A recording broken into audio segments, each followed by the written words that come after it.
चलो डिफ्लेक्शन होता क्या है बताओ अखिलेश, डिफ्लेक्शन क्या होता है? नहीं पता। डिफ्लेक्शन का सिंपल सा यदि अपन सिंपल शब्दों में बोलें तो डिफ्लेक्शन है क्या वैसे? डिफॉर्मेशन है ना। डिफ्लेक्शन है क्या? डिफॉर्मेशन। कैसे?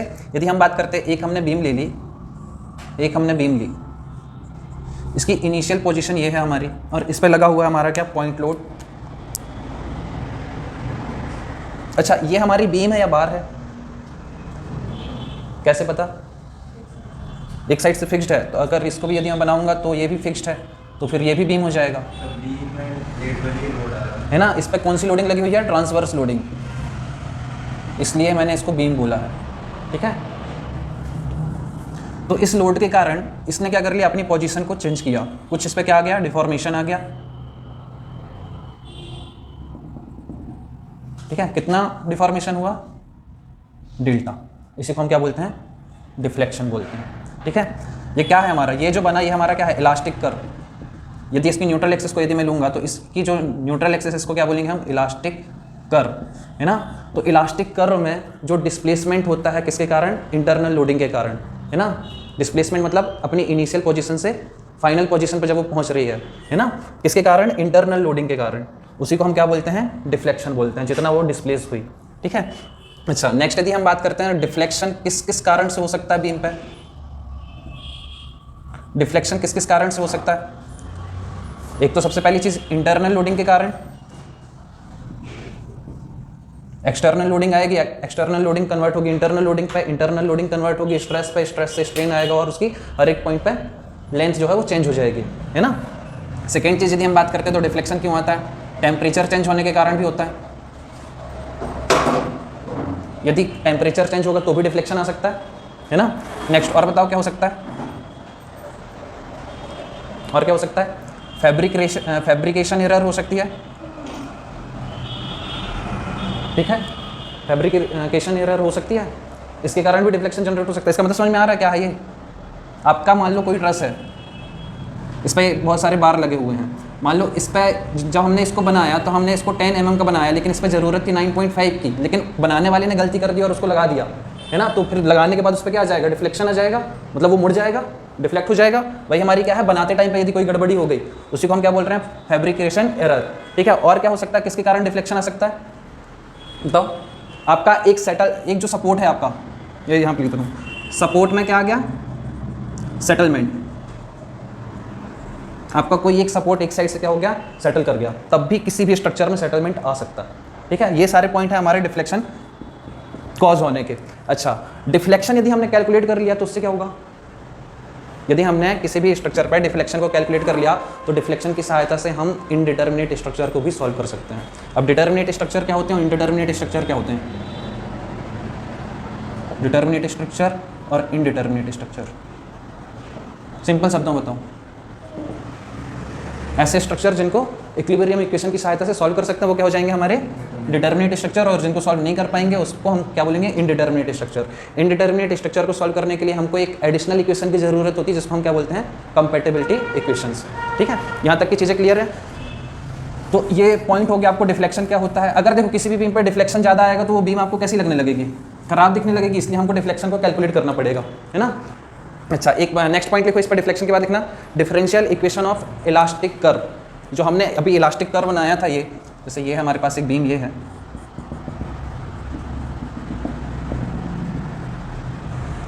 इस पर लोड लगा हुआ है, लोड लगने के कारण इसने अपना शेप कुछ इस तरीके से चेंज कर दिया।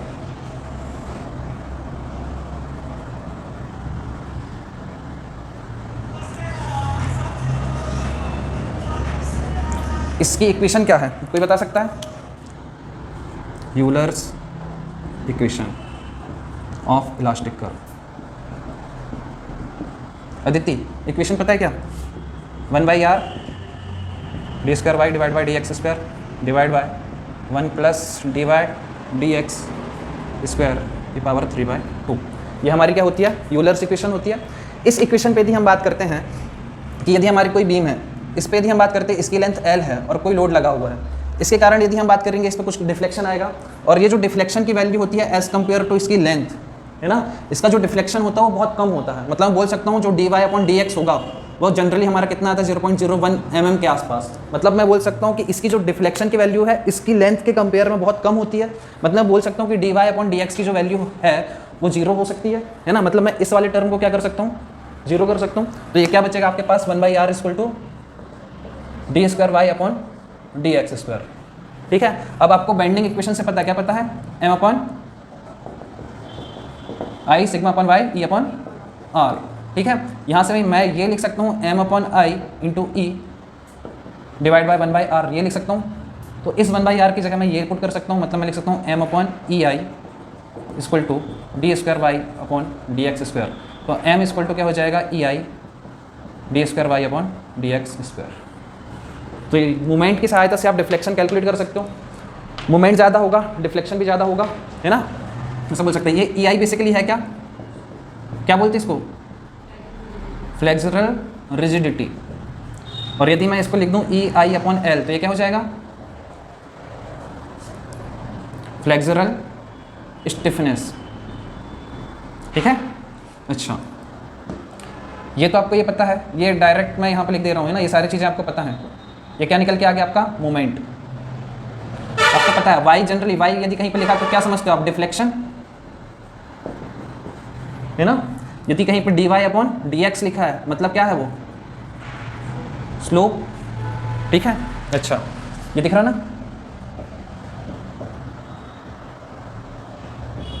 ये क्या है हमारा मोमेंट अभी निकाला हमने। ये क्या होता है, शेयर फोर्स, है ना।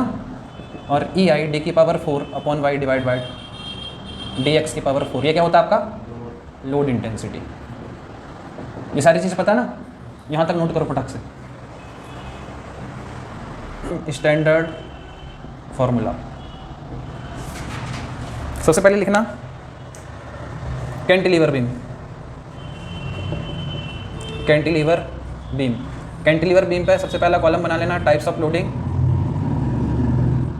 एक लिख लेना थीटा और एक लिख लेना डिफ्लेक्शन का, और यहाँ पे डेल्टा और थीटा के बीच में रिलेशन।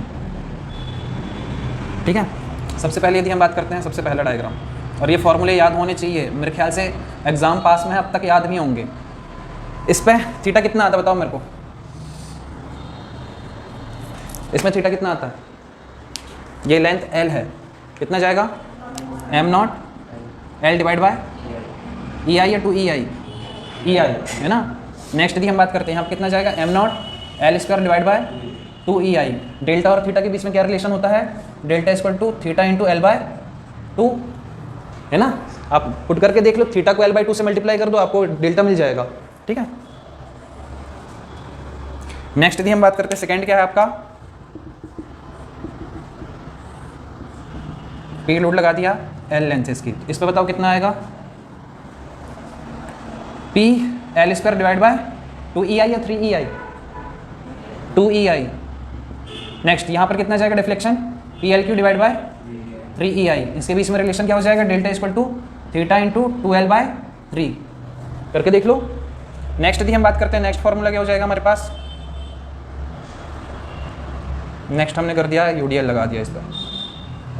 अब बताओ यहाँ पर क्या जाएगा, PLQ divide by 6ei। Next यहाँ पे यदि हम बात करेंगे तो PL⁴ डिवाइड बाय 8ei। इनके बीच में रिलेशन भी याद रखना है, थीटा × 3l/4। ठीक है, इतना नीचे दिखेगा ना ये। नेक्स्ट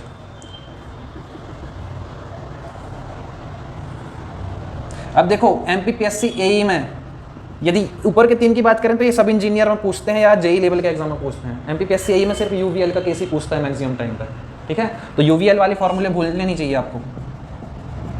ठीक है, बताओ इस पर थीटा कितना आएगा, इस पर थीटा कितना आएगा, इसको W कर लो, P मत करो, इसको W कर लो, WL/Q डिवाइड बाय 24ei, है ना। इस पर यदि हम बात करेंगे तो कितना जाएगा, WL⁴ divide by 30ei।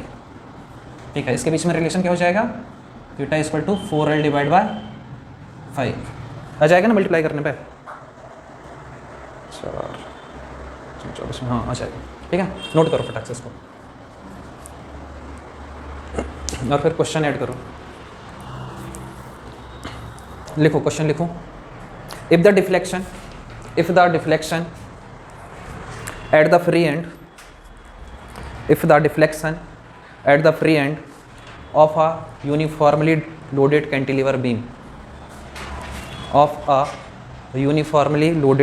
cantilever beam is 15 mm, 15 is 15 mm and the slope of the deflection curve at the free end is 0.02 radian, 0.02 radian, then the length of the beam is फॉर्मूले लिखिए, बता दो।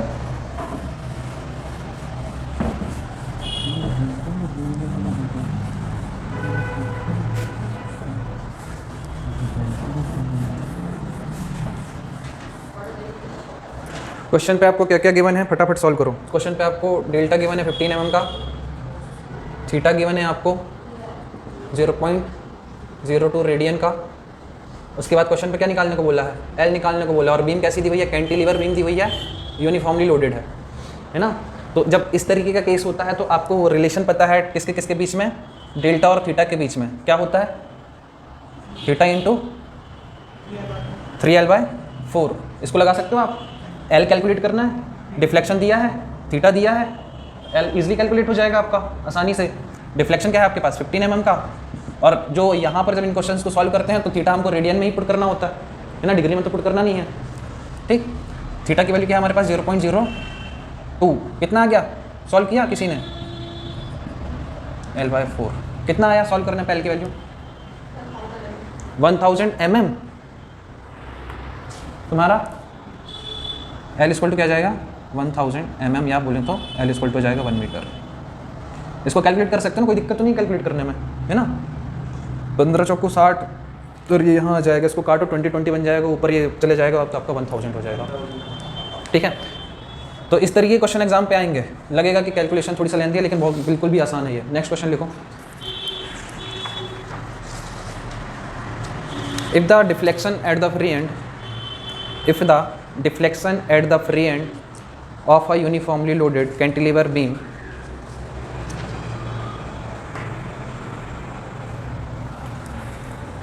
of length 1 meter is equal to 7.5 mm, then the slope at the free end is equal to 7.5 mm, then the slope at the free end। आपको question पे given है, deflection given है 7.5 mm का। उसके बाद आपको क्वेश्चन पे slope find करने के लिए बोला है, एल की वैल्यू आपको दी हुई है 1 मीटर, मतलब आप यहाँ पर 1000 mm ले सकते हैं। और क्या दिया है क्वेश्चन पे, बाकी तो कुछ गिवन नहीं है, तो ये किससे आएगा, ये क्वेश्चन में बोला यूनिफॉर्मली लोडेड बीम है, कैंटिलीवर है और बीम। ठीक है, इसका रिलेशन फिर से वही लग जाएगा 0.01 रेडियन। ठीक है, तो आसान क्वेश्चन है, चालू हो गया। ठीक है, नेक्स्ट क्वेश्चन लिखो फिर से। अगर ये आ गया, सबका आ गया, सॉल्व कर लोगे ना। इसको सॉल्व करने में क्या दिक्कत है, कोई दिक्कत नहीं आएगी, इजीली कैलकुलेट हो जाएगा, ये कट भी जाएगा। नेक्स्ट क्वेश्चन लिखो। A cantilever of length L, a cantilever of length L carries a concentrated load, कोष्टक में W, concentrated load W at the free end,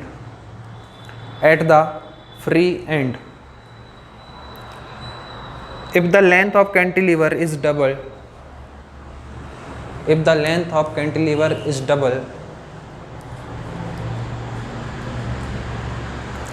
the deflection at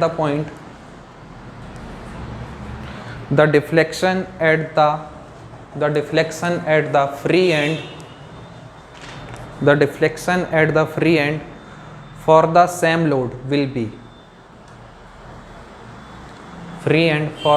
load will be, option A 2 times, option B 8 times, option C 4 times, option D constant.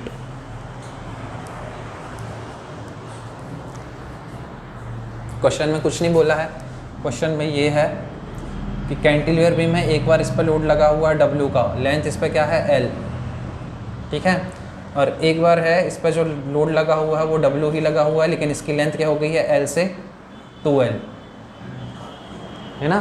क्या effect आएगा, कितने times, 8 times, ठीक है, क्योंकि deflection के फॉर्मूले में क्या होता है, इसके लिए डिफ्लेक्शन का फॉर्मूला क्या होता है, W L Q divide by 3I, ये होता है ना। अच्छा, यहाँ पर जब L की वैल्यू पुट करोगे तो क्या हो जाएगा, W 2LQ divide by 3EI, ये हो जाएगा आपका क्या, डिफ्लेक्शन, ये 2 ले लो, इसको 1 ले लो, ये हो जाएगा आपका 8, इसको मैं 8 को बाहर निकाल लेता हूँ, ये बच जाएगा अंदर LQ डिवाइड बाय 3EI। अब ये जो पूरा लिखा हुआ ये क्या है आपका, delta 2 equal to 8 into delta 1, तो 8 टाइम्स है ना। ठीक है, नेक्स्ट क्वेश्चन लिखो। A free end of cantilever beam rotates by 0.001 radian, 0.001 radian under end point load 10 kilonewton, under end point load 10 kilonewton. Then deflection at the free end,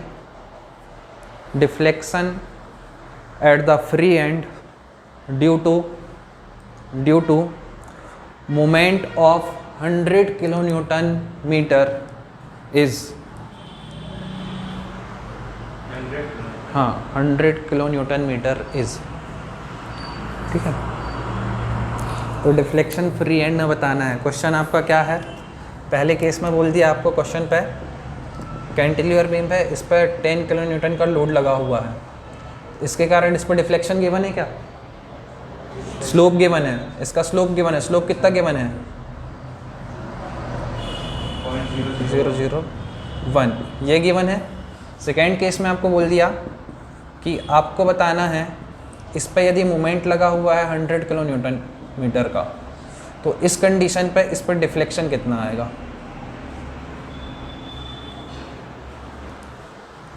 इस condition पे इस पर डिफ्लेक्शन कितना आएगा, ये क्लॉकवाइज 100 दिया हुआ है। अब बताओ,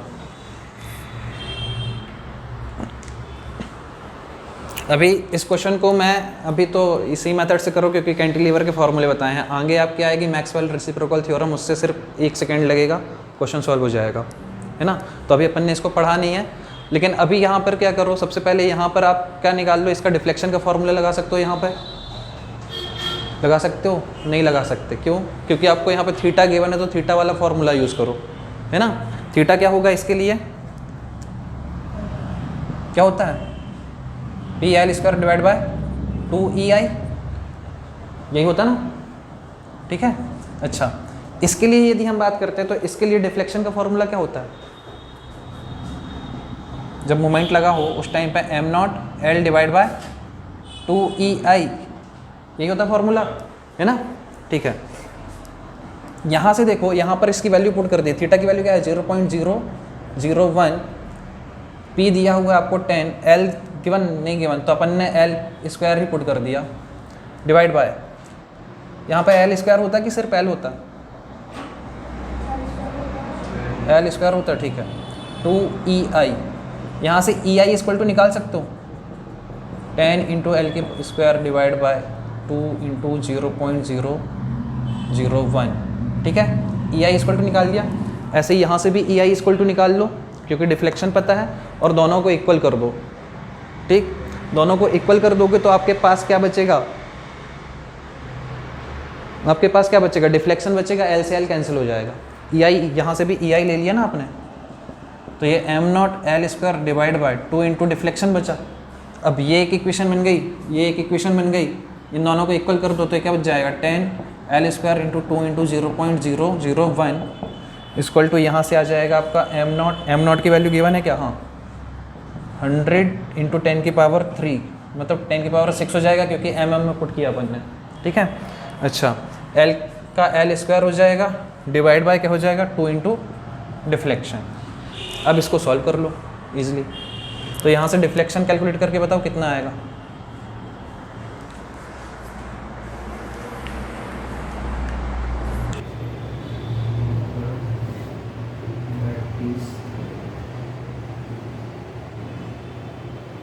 सबसे पहले अपन देखेंगे superposition theorem.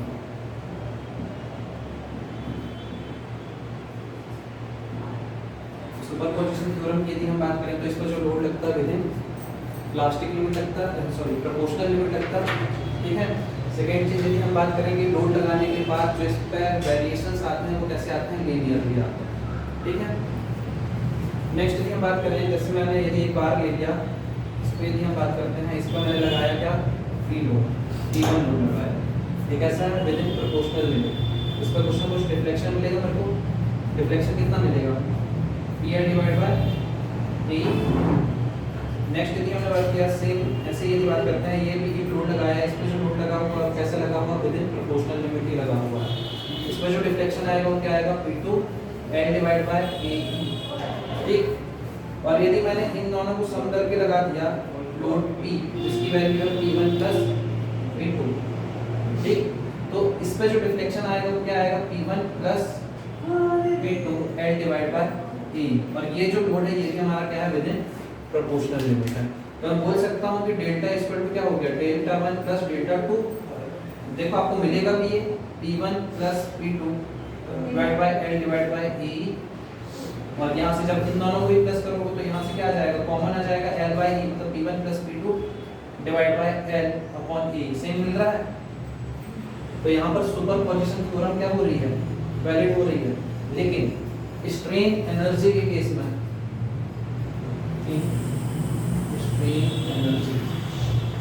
Strain energy axial loading में क्या होता है फॉर्मूला डिराइव कराया था, कितना आता है इसका formula U equal to V square L upon 2A। ये तो फॉर्मूला, ये फॉर्मूला कराया है ना, ठीक है। अच्छा इस पे लगा के देखो, सबसे पहला केस आपने लिया मान लो U1, तो U1 पे जब इसको लगाओगे तो क्या आ जाएगा P1 का स्क्वायर, मतलब हम बोल सकते हैं U जो है प्रोपोर्शनल है P स्क्वायर के, है ना। अच्छा अब मेरे को बताओ स्ट्रेन एनर्जी वाले केस में सुपरपोजिशन थ्योरम वैलिड होगी कि नहीं होगी, क्यों नहीं होगी, नहीं होता है क्योंकि इसमें जो U की वैल्यू होती है वो ग्रेटर आती है U1 प्लस U2 से। ये क्वेश्चन भी आपके गेट में आया हुआ है, ठीक है। चाहो तो सॉल्व करके भी देख सकते हो। जैसे यदि हम बात करेंगे बन जाएगा ना, आप ये कंडीशन याद रखना, इसका डेरिवेशन में नहीं करा रहा हूँ, U greater than U1 plus U2 करा दूं नहीं, चलो। अच्छा और उसके बाद यदि हम बात करते हैं सुपरपोजिशन थ्योरम की, तो ये कुछ इस तरीके से वैलिड होती है। मतलब हम बोल सकते हैं कि यदि एक से ज्यादा स्टैंडर्ड लोड, मतलब यदि बात करते हैं किसी बीम पर, जैसे हमने स्टैंडर्ड केस पढ़ा कौन सा ये वाला है ना, और इसी पे यदि हम बात करते हैं कुछ इस तरीके का मोमेंट भी लग रहा है, तो फिर हम इसको किस तरीके से सॉल्व करेंगे, तो सुपरपोजिशन अप्लाई करके हम उसको क्या करेंगे सॉल्व करेंगे, ठीक है। तो इसके कुछ क्वेश्चंस हैं उसको नोट कर लो और क्वेश्चन करके दिखाओ।